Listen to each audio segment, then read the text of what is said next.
वैशाली अपना सारा काम निपटाकर अपने कमरे में आराम कर रही थी कि इतने में बाहर से डोल बेल बजने की आवाज़ आई। आवाज़ सुनते ही वैशाली बड़बड़ाती हुई दरवाज़ा खोलने गई, लेकिन दरवाजे पर शायद कोई बेशर्मी इंसान खड़ा था। उसे बिल्कुल भी सब्र नहीं था, इसलिए शायद डोरबेल पर उंगली रखकर हटाना भूल गया।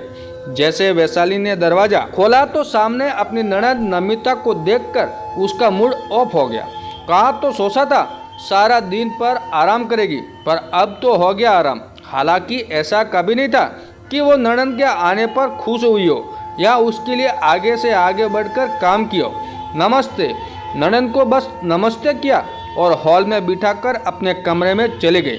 वहां जाकर अपने पति सुशील को कहा, चलो बाहर तुम्हारे कर्जदार आ गए, जाओ जाकर उन्हें हैंडल करो। उसकी बात सुनकर सुनील हैरानी से बोला, कर्जदार? कैसा कर्जदार है? मैंने तो किसी से कर्जा नहीं लिया है, फिर कौन आया है? उसकी बात सुनकर वैशाली मुंह बिगाड़ते हुए बोली, अच्छा फिर तुम्हारी बहन आए दिन यहाँ क्या लेने आती है? ना खुद चैन से रहती है ना हमें चैन से रहने देती। अरे दीदी आई है तो खुश होने की जगह ऐसी उटपटांग बातें क्यों कर रही हो?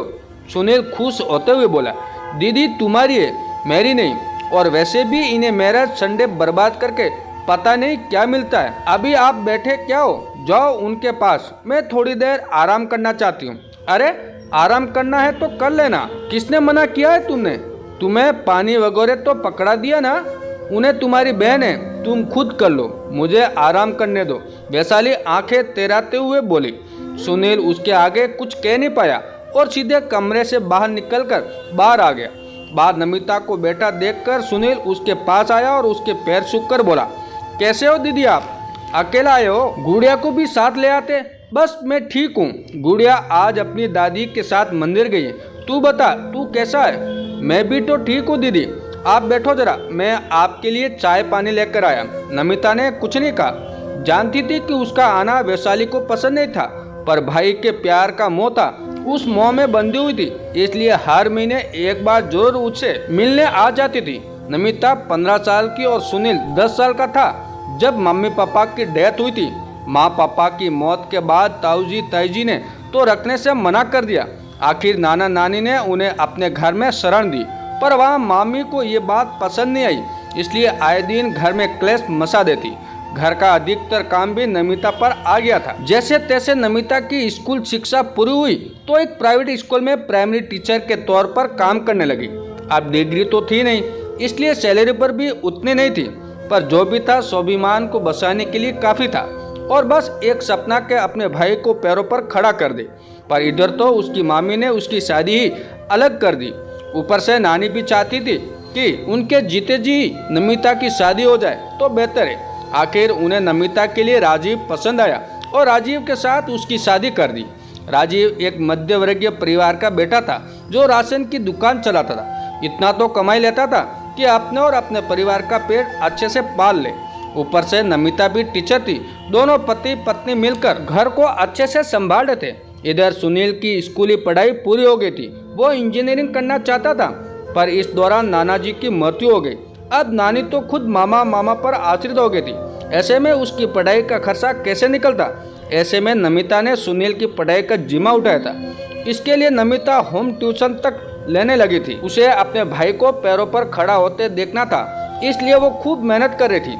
पर उसे खुशी इस बात की थी कि राजीव और उसके सास ससुर ने कभी उसे इसके लिए रोका नहीं, बल्कि मिलजुल कर सब घर संभालने थे। इस कारण सुनील अपनी दीदी और जीजाजी का बहुत सम्मान करता था और आखिर उसकी मेहनत रंग लाई। सुनील पढ़ लिख कर इंजीनियर बन गया और एक मल्टीनेशनल कंपनी में जॉब करने लगा। वही उसे अपने साथ काम करने वाली वैशाली पसंद आ गई और उसने वैशाली से शादी कर ली। वैशाली को नमिता का घर पर आना बिल्कुल पसंद नहीं था। उसे लगता था कि ये लोग लोअर क्लास को बिलोंग करते, उनका कोई स्टैंडर्ड नहीं है। कहाँ वैशाली और सुनील का अच्छा खासा पैकेज और कहाँ नमिता और उसके पति मध्यवर्गीय परिवार के लोग। कहीं से कहीं तक कोई मेल ही नहीं था। ये बात नमिता भी अच्छे से समझ रही थी। इस कारण उसने धीरे धीरे सुनील के घर आना कम कर दिया। जब वैशाली और सुनील अपने लिए नए फ्लैट का मुहूर्त किया तब निमिता अपने साथ सुंदर बंदवार लेकर आई थी। साथ ही नीम के पत्ते और अशोक के पत्तों के बंदवार अपने हाथों से बनाकर लाई थी। खुशी खुशी वह उस बंदवार को घर के मुख्य द्वार पर लगाने की लगी तो वैशाली ने टोक दिया, ये आप क्या कर रही हो, इसे यहाँ क्यों लगा रही हो। अचानक वैशाली के टोकने पर निमिता एक पल के लिए बंदवार लगाती लगाती रुक गई, पर फिर बोली, वैशाली ये पत्तों के बंदवार तो बहुत शुभ होते हैं, इन्हें दरवाजे पर ही लगाया जाता है। हर शुभ कार्य में हमारी हिंदू संस्कृति के हिसाब से इन्हें मुख्य दरवाजे पर लगाया जाता है, जिससे सकारात्मक ऊर्जा घर में आए और घर में सुख, संपदा, यश, कीर्ति और शांति का वास हो। मैं नहीं मानती इन सब ढोंग चोंगले को। आप दरवाजे पर ये सब ओल्ड फैशन चीजें नहीं लगाएंगी। आपको आपका नेक चाहिए ना, मैं आपको दिलवा दूंगी, पर भगवान के लिए मेरे घर को गंदा मत कीजिए। वैशाली की बात सुनकर निमिता हैरान रह गई, पर मैं यह नेक लेने नहीं आई हूँ। आप ये सब क्यों कह रही हैं? सब समझ में आता है, कोई भी ननद अपना नेक नहीं छोड़ती, सभी इसी लालच में ये सब करती हैं। निमिता कुछ कहने को हुई, तभी उसका ध्यान राजीव की तरफ गया। राजीव ने इशारे से बंदवार लगाने के लिए मना कर दिया। निमिता ने उन बंदवारों को मन मोह कर वापस अपने बैग में रख लिया। जब ये बात सुनील को पता चली तो दोनों वही रिश्तेदारों के सामने ही लड़ पड़े। ये देखकर निमिता को बिल्कुल अच्छा नहीं लगा, तो उसने उन दोनों को चुप कराने की कोशिश की, पर वैशाली ने उस पर ही इल्जाम लगाते हुए कहा, अब तो मिल गया आपको तसल्ली। मेरे घर की शांति भंग करके मन को बड़ा सुकून मिल गया होगा आपको। क्या लेने के लिए आप ऐसी हरकतें करती हो?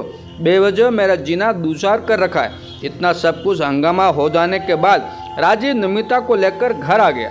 उस दिन के बाद राजीव जी ने तो कभी भी उनके घर में कदम नहीं रखा, पर निमिता तो भाई के प्यार से बंधी हुई थी, इसलिए अब महीने में एक बार ही आती थी। इतने में सुनील चाय बनाकर ले आए। निमिता ने चाय पी और थोड़ी बहुत इधर उधर की बातें की, वहां से रवाना हो गई। सुनील अभी दरवाजा बंद करके हटा ही था कि इतने में वैशाली ने आकर कहा, आज क्या लेकर गई है तुम्हारी बहन यहाँ से? दे दिए उसे पैसे?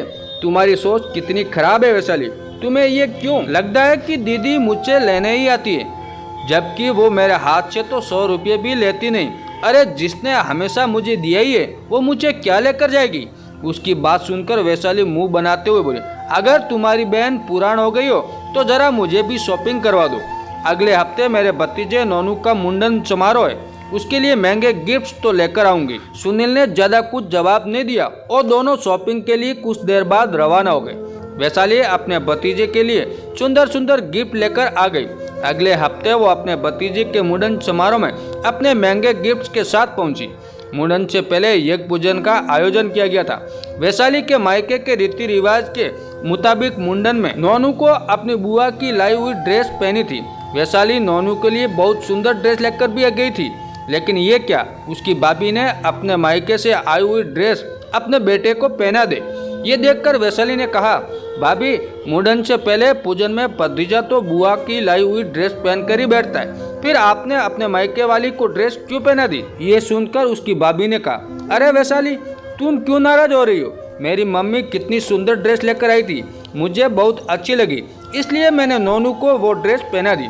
पर भाभी रिवाज के मुताबिक तो नोनू को मेरी लाई हुई ड्रेस पहननी थी, मैं भी तो उसके लिए कितनी सुंदर ड्रेस खरीद कर लाई हूँ। वैशाली क्यों बात का बतगड़ बना रही हो? माना कि तुम भी ड्रेस लेकर आई हो, लेकिन मुझे तो मेरी मम्मी की लाई हुई ड्रेस ही पसंद आई है, और रही बात तुम्हारी नेक की तो वो मैं तुम्हें दिलवा दूंगी। भाभी की बात सुनकर वैशाली हैरान रह गई और थोड़ी गुस्से में बोली, मैं ये सब कोई नेक लेने के लिए नहीं कर रही हूँ। ओहो कम आन वाली वैशाली, जहाँ तक मुझे पता है नंदे ये सब नेक लेने के लिए ही करती है और हमेशा अपने मायके कुछ न कुछ लेने ही आती है। उस दिन तुमने ही तो अपने ननद से कहा था जब वो तुम्हारे फ्लैट के इनॉग्रेशन में आई थी। वैशाली की भाभी तो ये बात कहकर अपने बच्चों को गोद में लेकर चली गई, पर वैशाली ये सब सुनकर शॉक्ड रह गई। आखिर उसकी भाभी ने गलत भी क्या कहा था? उसने तो उसे आईना दिखाया था। उस दिन उसकी ननद जिस जगह खड़ी थी आज वो भी उसी जगह पर खड़ी है। छह से कर्म लौट कर आते हैं। सच से जब तक इंसान को कोई झटका नहीं लगता उसे अपनी गलती का एहसास नहीं होता। वैशाली को अपनी गलती का एहसास हो चुका था, इसलिए जब इस बार निमिता सुनील से मिलने के लिए आई तो वैशाली ने उसके अच्छे से स्वागत किया। ये देखकर निमिता के साथ सुनील भी हैरान था, क्योंकि सुनील को तो पता ही नहीं था कि वैशाली के मायके में क्या हुआ था। लेकिन दोनों भाई बहन खुश थे, आखिर आज बहन का मायका आजाद हो गया था। दोस्तों ये कहानी आपको कैसी लगी कमेंट करके जरूर बताएं और हमारे चैनल पे नए हो तो हमारे चैनल को सब्सक्राइब जरूर कीजिएगा। धन्यवाद दोस्तों।